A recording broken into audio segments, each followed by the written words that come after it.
Hello hello, ठीक है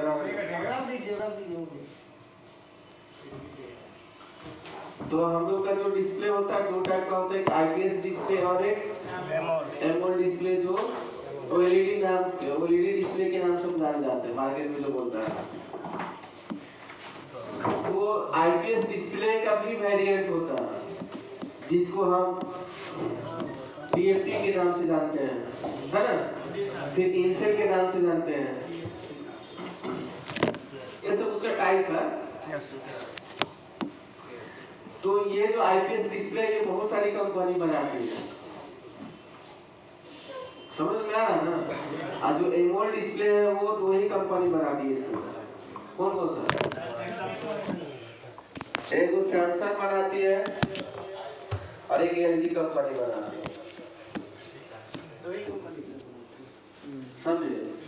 अगर आईफोन को भी डिस्प्ले खरीदना होता है ना तो इसी दोनों से खरीदता है, समझे। तो ये सब बहुत डिस्प्ले, ये सब रिपेयरिंग से रिलेटेड नहीं है, इसमें ज्यादा बात करने से कोई मतलब नहीं बनता है कि नहीं। थोड़ा जानकारी रखना अच्छी बात है, बताते हैं थोड़ा जानकारी रखना अच्छा। तो इतना कौन बता दिए? जानिएगा मैन्युफैक्चर कैसे होता है। इतना समझे ना कि जो एमोलेड डिस्प्ले है उसको तो दो कंपनी बनाती है एमोलेड डिस्प्ले, एक सैमसंग बनाती है, एक एलजी बनाती है। तो ये अगर ओप्पो में लगा हुआ है तो ओप्पो किससे खरीदेगा? सैमसंग से, एलजी से खरीदेगा। तो सिंपल, बस ये समझिए कि डिस्प्ले दो टाइप का होता है, एक आईपीएस डिस्प्ले होता है और एक होता है एमोलेड डिस्प्ले होता है।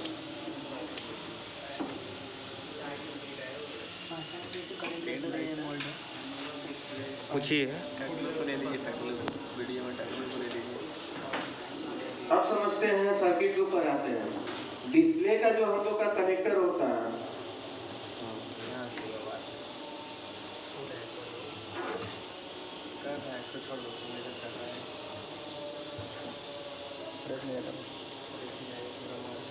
एक कनेक्टर हो गया, ठीक है। ये कनेक्टर हम लोग का जो होता है वो 30 pin, 28 pin, 32 pin, 40 pin, 48 pin का भी होता है। सब मॉडल में अलग अलग कनेक्टर का संख्या होती है ना।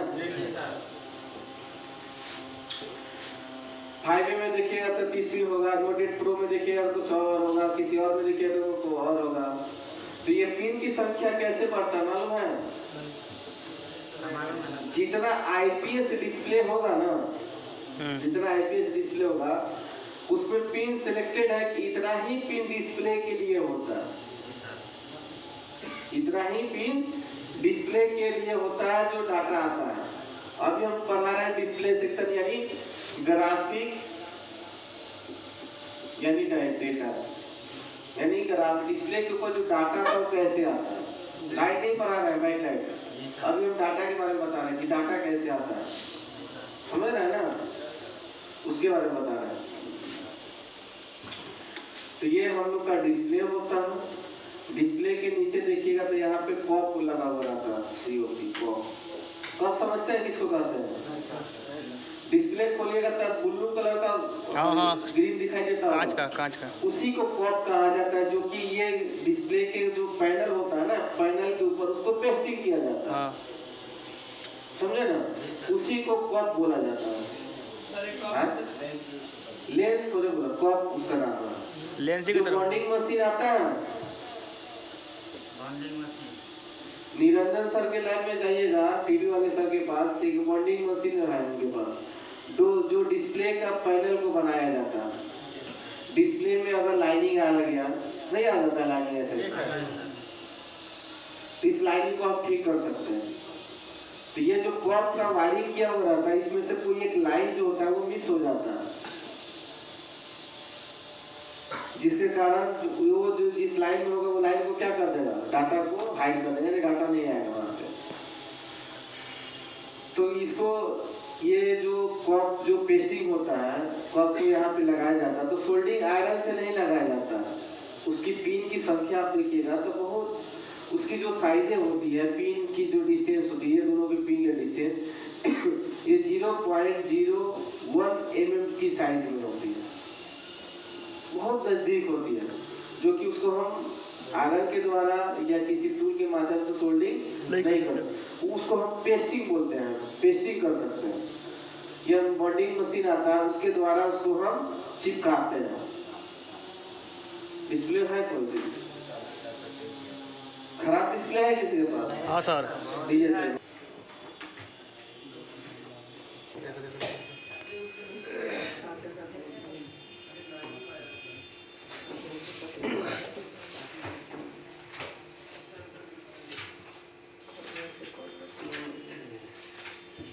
लाइट बंद करवा देना।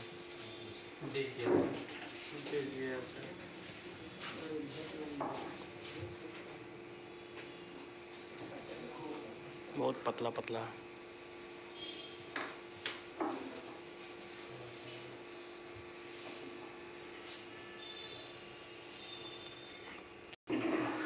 यहाँ देखिए, ये जो होता है ना, ये ग्लास का पैनल होता है, समझे? ये पैनल होता है और यही कप, इसको बोलते हैं कप।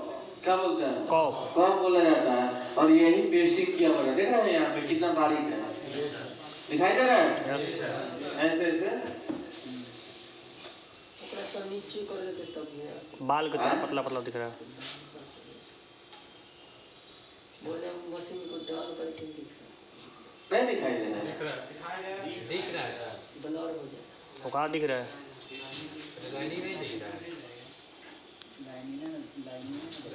क्या बोलते हैं वो कप कहाँ पे पेस्टिंग किया हुआ रहता है? पैनल, डिस्प्ले नहीं बोलो यार, पैनल के बोलो, ऐसे बोलो। पैनल के ऊपर पेस्टिंग किया हुआ रहता है। जो पैनल होता है ग्लास का होता है, समझ रहे हैं ना? तो ग्लास पे तो सोल्डिंग होगा नहीं ना होगा, तो उसको बॉन्डिंग किया जाता है, मतलब बॉन्डिंग मशीन आता है, उसके माध्यम से उसको पेस्टिंग किया जाता है। कैलकुलेटर देखें? कैलकुलेटर खोल के आप लोग देखें? कैलकुलेटर का जो डिस्प्ले होता है वो सर चिपकाया उसको हम जो सप्लाई देते हैं, कच्ची से देते हैं, एक पत्ता के माध्यम से चिपकाया। पत्ता नहीं होता है, एक होता है रबर। कल खोले हैं? क्या सर कीबोर्ड में भी तो होता है? हाँ? कीबोर्ड में भी तो होता है वैसे। हाँ, कीबोर्ड में भी होता है। तो यहाँ पे ग्लास के ऊपर कभी भी सोल्डिंग कीजिएगा तो सोल्डिंग होगा नहीं, तो वो पेस्टिंग किया जाता है बॉन्डिंग मशीन के माध्यम से। तो उसका सेक्शन अलग है, वो नहीं समझेंगे, वो हम लोग रिपेयर थोड़े करते हैं। लेकिन टॉपिक है कैसे काम होता है, उसके बारे में हम आपको नॉलेज दे दिए कि हाँ भाई, डिस्प्ले जब बनता है ना तो इस तरह से वायरिंग किया हुआ रहता है। हमारा डिस्प्ले के पत्ता जो सप्लाई आता है, हम इसके द्वारा सप्लाई इन करते हैं। इसके द्वारा यहाँ पे कुछ कंपोनेंट, फिल्टर कंपोनेंट लगे हुए रहते हैं जो सिग्नल को फिल्टर करके पैनल को देता है। पैनल क्या करता है, उसको डिस्प्ले पर आउट करता है, डिस्प्ले पर ग्लो करता है। अब फिर इधर से देखिएगा तो इधर से हम लाइट देते हैं, इधर ग्लो होगा, इधर से लाइट देंगे तो वो क्या सामने हमको दिखाई देगा। यही होता है ना। बाकी आरजीबी जो कलर बनाता है वो पोलराइजर फिल्म के माध्यम से बनता है। जो पोलराइजर पढ़ाया जाएगा उस समय आपको बता दिया जाएगा। बाकी जो डिस्प्ले पर डाटा आता है इसी सप्लाई पिन के माध्यम से डाटा आता है, जो भी डाटा हम कमांड देते हैं। उसके बाद ये डिस्प्ले हो गया। डिस्प्ले का जो पैनल होता है उसको भी तो काम करने के लिए वोल्टेज चाहिए। बिना वोल्टेज का क्या कोई काम करेगा? कोई भी पार्ट, वो स्पीकर भी है ना तो उसको वोल्टेज चाहिए, एक माइक भी है उसको वोल्टेज चाहिए। बिना वोल्टेज का कोई भी पार्ट हमारा काम नहीं करेगा। स्पीकर जो हम रिंगटोन गाना सुनते हैं या कार के द्वारा जो सुनते हैं, वहां भी वोल्टेज आता है, तब जाके स्पीकर पंपिंग करता है, ऊपर नीचे करता है। नहीं समझे? तो ये डिस्प्ले हो गया। डिस्प्ले को भी काम करने के लिए वोल्टेज चाहिए। तो आईपीएस जितना डिस्प्ले होता है, जितना आईपीएस डिस्प्ले होगा उसको काम करने के लिए 2 वोल्टेज चाहिए। यानी एक +5 वोल्ट की जरूरत होती है और एक -5 वोल्ट की जरूरत होती है। ये दोनों वोल्टेज चाहिए, समझ रहे ना? ये दोनों वोल्टेज चाहिए तब जाके हमारे डिस्प्ले पे पावर मिलता है। जाएगा कितना वोल्ट चाहिए डिस्प्ले? -5 +5। आईपीएस जितना डिस्प्ले है उसको काम करने के लिए कितना वोल्टेज चाहिए? +5 वोल्ट -5 +5 वोल्ट और -5 वोल्ट। 5 वोल्ट। तो ये दोनों वोल्टेज कहाँ से आएगा? पावर ऐसे बैटरी दे सकता है इतना? पावर ऐसे दे सकता है? नहीं देगा। कोई रेगुलेटर आईसी होगा। पावर आईसी के अंदर एलडीओ होता है। हाँ, जितना देंगे उतना काम कर सकता है, उससे कम कर सकता है लेकिन ज्यादा नहीं कर सकता। जितना भी पावर आईसी है ना, सब पावर आईसी का उतना ही काम होता है कि जितना हम इनपुट देंगे उतना आउट करा सकते हैं, उससे कम करा सकते हैं लेकिन उससे ज्यादा नहीं करा सकते हैं। अगर उससे ज्यादा कराना होगा तो अलग से उसका स्विचिंग एक सर्किट हम बनाएंगे, अलग से हाई वोल्टेज बनाने के लिए एक सर्किट हम तैयार करेंगे, उसके माध्यम से वो वोल्टेज इंक्रीज होता है। आगे समझ में? तो ये दोनों वोल्टेज चाहिए, ये प्लस में चाहिए और ये माइनस। ये जो कप हो गया डिस्प्ले, इसको प्लस में चाहिए, यानी पॉजिटिव भी चाहिए, नेगेटिव भी चाहिए और माइनस हाई वोल्टेज भी चाहिए। समझ में आ रहा है ना? यानी दो टाइप को उसको वोल्टेज चाहिए, प्लस में चाहिए और माइनस में चाहिए। तो ये वोल्टेज तो पावर आईसी देगा नहीं, समझ में आ रहा है ना? तो इसके लिए अलग से कंपनी वाला क्या किया कि एक ग्राफिक आईसी बनाया स्पेशल इस वोल्टेज के लिए। किसके लिए? इस वोल्टेज के लिए एक ग्राफिक आईसी बनाया। वो ग्राफिक आईसी 15 वोल्ट की होती है। कितने वोल्ट की होती है? 15 वोल्ट। 15 वोल्ट की होती है। यानी यहाँ पे 2 लाइन चाहिए। मान लीजिए ये ग्राफ हो गया, ये हो गया, तो इसको चाहिए प्लस 5 वोल्ट और इसको चाहिए माइनस 5 वोल्ट।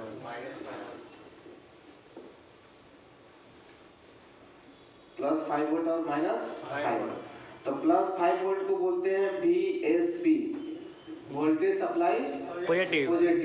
इसको बोलते हैं VSM, voltage supply negative. Clear? अब इसके बारे में हम समझेंगे कैसे ये वोल्टेज बनता है। ये पहले यही बता दें। नहीं, शुरू से बात चलिए, शुरू से पता चलिए सर। पहले पहले ये समझेंगे कि वोल्टेज कैसे बनता है, उसके बाद आगे समझेंगे। तो ये वोल्टेज हमारे मोबाइल में 2 जगह से मिलता है। एक सब पावर आईसी के द्वारा ये वोल्टेज आउट होता है और एक ग्राफिक आईसी के द्वारा। अब बात ये है कि भाई किसमें ग्राफिक आईसी होगा और किसमें नहीं होगा, कैसे हम समझेंगे? क्योंकि आज के डेट में जितना फोन आ रहा है सब में 2 पावर, एक सब पावर और एक मेन पावर। अभी हमने आपको बताया कि ये ग्राफिक आईसी किसी में होगा कि नहीं, तो किसी में सब पावर में मर्ज होगा। तो भाई सब पावर तो सब में आ रहा है, अब कैसे समझेंगे कि सब में है कि अलग से है? मेन में क्या तो बातें नहीं है। जिसमें बीक्यू रहेगा उसमें अलग से रहेगा। हाँ, बात पकड़ लिया। क्योंकि जिस सेट में सब पीएम बीक्यू सीरीज का होगा, सब पीएम 2 टाइप का होता है, एक पीएम आई यानी बॉल वाली आईसी और एक बीक्यू सीरीज होती है पिन आईसी होती है ना। तो पिन वाला जो आईसी होगा उस मॉडल में अलग से ग्राफिक आईसी होगा, अलग से ग्राफिक आईसी होगा। और जो पीएमआई आईसी होगा बॉल वाली आईसी, उसमें मर्ज होगा, उसमें ग्राफिक आईसी अलग से नहीं होगा। ये ग्राफिक आईसी उठ के किसमें मर्ज हो गया? पीएमआई आईसी में मर्ज हो गया। आया? क्लियर हुआ? जी सर। क्योंकि बीक्यू आईसी में 2 ही आईसी है। कौन कौन सी? एक चार्जिंग आईसी है, वो बीक्यू, एक चार्जिंग आईसी है और एक डीसी टू डीसी आईसी। ये तो क्लियर हो गया कॉन्सेप्ट, कैसे डीसी टू डीसी काम करता है, कैसे चार्जिंग काम करता है। चलिए अब बढ़ते हम ग्राफिक आईसी की तरफ कि ग्राफिक आईसी का डिजाइन कैसे होता है, कैसे सर्किट होता है। अगर इसमें बीक्यू नहीं होगा उसमें पीएमआई मर्ज होगा, तो वही 6 जो 12 वोल्ट ये 15 वोल्ट का आईसी बताया ना, वो आईसी उठ के किसमें चल गया? पीएमआई में चल गया। उसका सर्किट उसी में मर्ज होगा, उसके लिए अलग से कुछ नहीं होगा। लेकिन जिसमें बीक्यू होगा उसमें अलग से आईसी लगा हुआ होगा। आपका जो Y1 है उसमें कौन सी सब पावर है? बीक्यू सीरीज, बीक्यू है, तो उसमें अलग से होगा कि नहीं होगा? अलग से होगा। समझे ना? जी सर। इसका सर्किट समझते हैं कि भाई जो ग्राफिक आईसी होगा वो उसका काम कैसे होता नहीं होता। तो आपको पता है कि ग्राफिक आईसी कितने वोल्ट की होती है? 15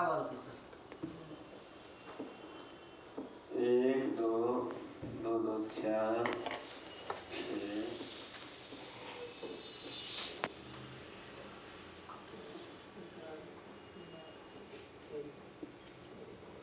हो गया 15 बॉल। जी सर। ग्राफिक आईसी कितना बॉल हो गया? 15 बॉल। 15 बॉल। भाई अब ये आईसी होगा तो इसको भी तो काम करने के लिए वोल्टेज चाहिए। Yes sir. बिना वोल्टेज का क्या काम कर सकता है? नहीं करेगा। नहीं ना करेगा? नहीं सर। नहीं करेगा।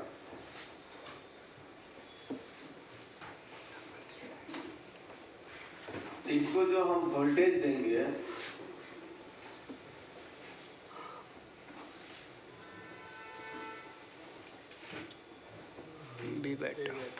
वीबैट से नहीं होगा, बिल्कुल सही है। वीबैट का कहानी खत्म हो गया। 2G 3G में काम किया बीक्यू वीपीएस होगा, वीपीएस सही इसमें आएगा।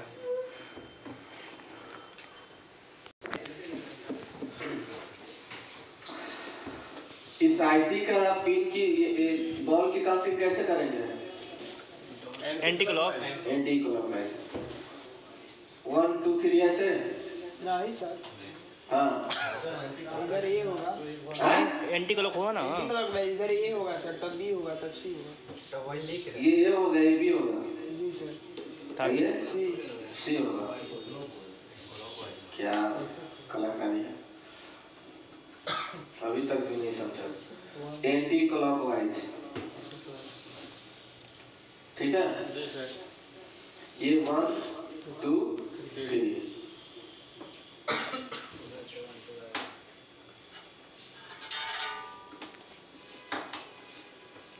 अब समझ में आ जाएगा।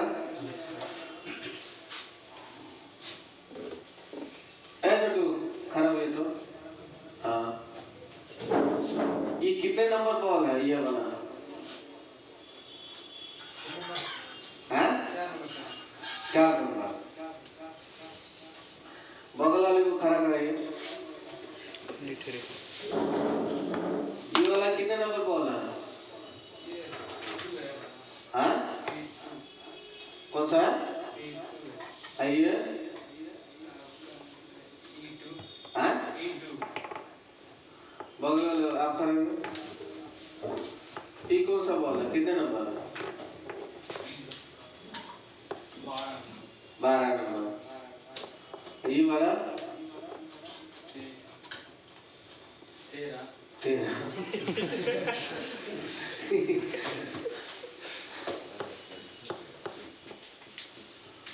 बता सकते क्या नंबर? हाँ? देख अभी भी आईसी का काउंटिंग नहीं पता है ना। सर बताए थे अच्छा से, हाँ? बताए थे तो अच्छा से काम। तब नहीं, अब क्या करेंगे भाई? नहीं पड़ेगा तो उसको भोर के पिलाने वाला चीज है कि लाल दे भोर के पिला दे। तो तुम्हारे लिए जुगाड़ कर रहे हैं लोग, गुटी तैयार कर रहे हैं, समझा? बैठिए।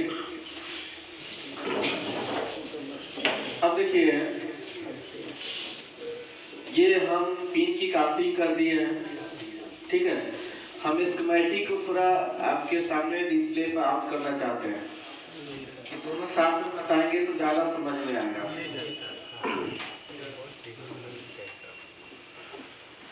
क्योंकि हम जो भी बताएंगे स्कीमेटिक के बेस पे ही बताएंगे। ओरल तक तो समझाएंगे कि भाई ऐसे ऐसे होता है। ओरल कुछ भी बताएंगे कैसे ये होगा क्लियर। तो जो भी बताएंगे स्कीमेटिक के माध्यम से ही बताएंगे। तो ये जो वीपीएस की सप्लाई आउट होती है, समझे, ये आती है डायरेक्ट आपके कितना नंबर पिन पे आएगी? स्कीमेटिक बताइए बस रख दे। हाँ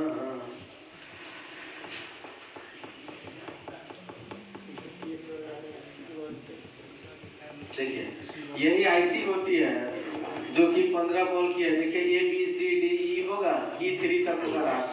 जी सर। E3 तक है ना जी। तो ये वहां से देखिए VPS की लाइन आउट हो रही है। जी सर। VPS की लाइन यहाँ से आएगी, इसके रास्ते में एक फिल्टर क्या है, कंपोनेंट है।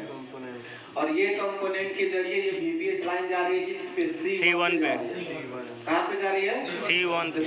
C1 ये हो गया। Yes sir. तो यहाँ से हम डायरेक्ट इसको उठाएं या डायरेक्ट यहीं से हम इसको दे देते हैं। ये आ गया मेरा 3.7 वोल्ट आ गया ना। Yes sir. इस बॉल पे लिखा हुआ V in लिखा हुआ है, यानी वोल्टेज इन, हाँ VIN लिखा हुआ है। Yes sir. VIN का मतलब वोल्टेज इन होगा। और इसके रास्ते में देखिए VPH के रास्ते में एक वो कॉइल जुड़ा हुआ है। जी सर। इस कॉइल का मान होगा 4.7 EH micro Henry. Okay. Yes sir. कौन सा कॉइल है बताइए? हाँ वेरी गुड। ये जो कॉइल है बूस्ट कॉइल है। कौन सा कॉइल है? Boost coil. बूस्ट कॉइल है। अब यहाँ पे बूस्ट वोल्टेज जनरेट होगा। जनरेट होगा क्या मिलेगा? D1 पे जा रहा है। D1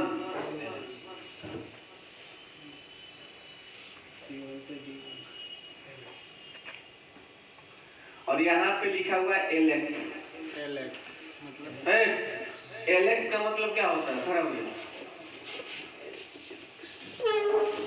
LX का मतलब क्या होता है? और पे स्विचिंग की प्रक्रिया होगा वहां पे LX या SW लिखा हुआ रहेगा। समझे? तो यहाँ पे क्या होगा? स्विचिंग होगा। बैठिए। तो ये जो वोल्टेज हम इस IC को जो दिए तो कौन सा वोल्टेज होता है? इनपुट वोल्टेज होता है। यहाँ पे C1 पे इनपुट हुआ, LX पे हम D1 पे जो वोल्टेज दिए वो स्विचिंग वोल्टेज दिए। उस कॉइल में मुझे स्विचिंग वोल्टेज दिए ना। अब ये स्विचिंग कैसे होगा अब सर्किट समझिएगा। तो वहाँ कितना वोल्ट आएगा सर? जो इतना आ रहा है वही जो यहाँ पे आएगा वही वोल्टेज यहाँ पे आएगा। यहाँ पे डायरेक्ट आएगा लेकिन यहाँ पे वो बूस्ट कॉइल के माध्यम से आएगा, बूस्ट वोल्टेज आएगा। उसके बाद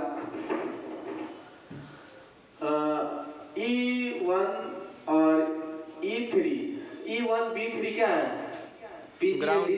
ग्राउंड है। कौन कौन सा? E1 E1 B3 और B3 ग्राउंड है। और D2 भी ग्राउंड है। D2 भी है ना? ये भी ग्राउंड है। A3 और E2 और D3 वो कैपेसिटर के माध्यम से ग्राउंड। कौन कौन सा? D3 E2 D3 B3 D3